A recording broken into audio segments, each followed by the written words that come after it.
السلام علیکم رویانو څنګه یې تاسو ښه ټیک ټاک یې دا مېلمه راغلی دی ډېر د لرې نه او بابا یې ځان سره راکړولی دی بابا وی چې راته وي چې امجد له مې ورسوه دا ماشوم دی دی ګرځېدی نه شي خو پیدایشي داسې نه دی د ده 4 کاله پس دغه مسله راغلې ده دغه والد صاحب یې ناست دی والد صاحب یې تاسو ته ووایي چې دې ته څه مسله ده څه مسله ده دته خو وجی دا مسله ده چې 4 کالو پورې دا روغ وو 4 کالو نه پس دا بیمار شو دغه شانې دغه شو بس ما پې خپل وس دس وکړو دغه څاروي وغه مې له خاص له 14 لک روپۍ مې پرې ولګولې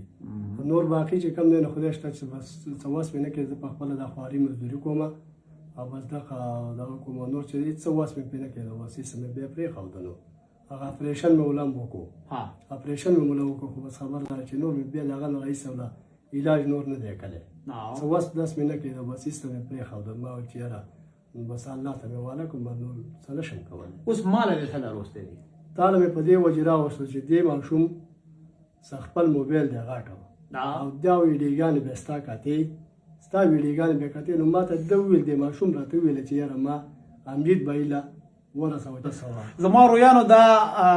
ده ورته وي چې ما د زما ویډیوګانې کتلي وي چې ما امجد له ورسوه نو د ده نه هم تپوس کوو چې ده بابا ته ولې وي چې ما امجد له ورسوه په څه وجه باندې تا ولې بابا ته داسې وي چې ما امجد له ورسوه چې علاج دې وکړي نه ولې تا ته چا ویلي چې امجد ډاکټر دی دویمه سپاره دی اوله مدرسې ته تللی شي څنګه دی ته مدرسې ته لږ داسې لاړ شه چې زه ته ووینم ته مدرسې ته څنګه دی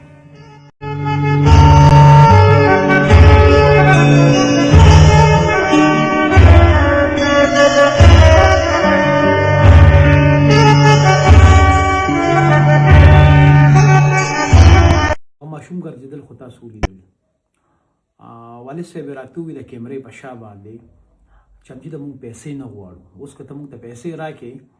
هغه به زموږ نه د کور دومره ماتې ګوډې چې به رانه په هغې کې ولېږي د علاج به بیا داسې پاتې شي اوس کاکا ته دې خبرې پته نشي چې زموږ دغه ټول پښتانه وروڼه کله دې بچي سره ودرېږي او هغې 10 روپۍ هم راټولېږي نو دغه 10 روپۍ چې راجمع شي نو دې نه څه جوړېږي تاسو سره دې نمبر په سکرین باندې شیر کوم بلکې دې بېرته په خپله خوله باندې ووایي چې دې کوم د وټساپ نمبر دی وټساپ دې شته وټساپ خو شته دی نمبر یې ته یاد دی تاسو خپل د وټساپ نمبر ووایه WhatsApp number 0341 99 0 39 14 دغه ردی د واتساپ نمبر دی او چې کم روریانو وس کیږي په دغه واتساپ په ویډیو کال کې وي چې کله تاسو دا زما د آشنا وینئ چې او دې ناست دی تاسو ته په ویډیو کال باندې ښکاري بیا د هغې نه پس ورسره د خپل وس مطابق څومره چې تاسو کولی شئ هغومره مدد ورسره وکړئ شروعات یې زه کوم چې کاکا ته له دې خبرې پته وي چې د چې کله خپل پلار ته ووایي چې ما امجد له بوځه نه دې مطلب ده چې د باندې الله پاک رحم وکړو او د ده چې کوم دی نو د علاج هغه لارې کولو شوې د ما ته ووایي دغه خبرې ما ته د ویډیو نه په شا وکړه چې زه کله مدرسې ته ځم سکول ته خو نه شم د سکول رانه ډېر لرې دی خو چې کله مدرسې ته ځم دا زه په کم سټایل باندې ګرځم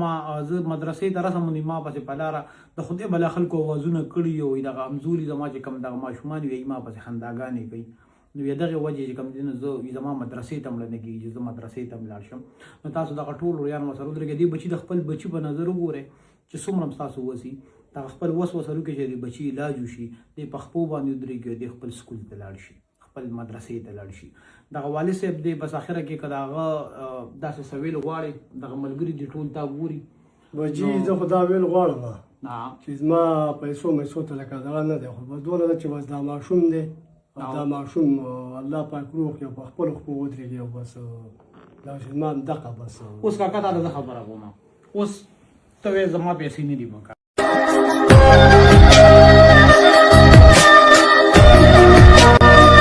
50 روپۍ دي کاکا دا 50 روپۍ لاس راکړه لکه دا 50 روپۍ ما دله لاس ورکې کېښود ټیک شو دغه چې کوم رویان زما د ویډیو ګوري او دې کې ضروري خو نه ده چې دا به 50,000 روپۍ وس کېږي 50 روپۍ وس خو به کېږي که نه دغه 50 روپۍ چې ته راټولې کړې زموږ د خدای والا پښتانه وروڼه دي نو د هغې نه به دومره پیسې جوړې شي که نه چې دا را یوځای شي چې د دې بچي علاج به پرې وشي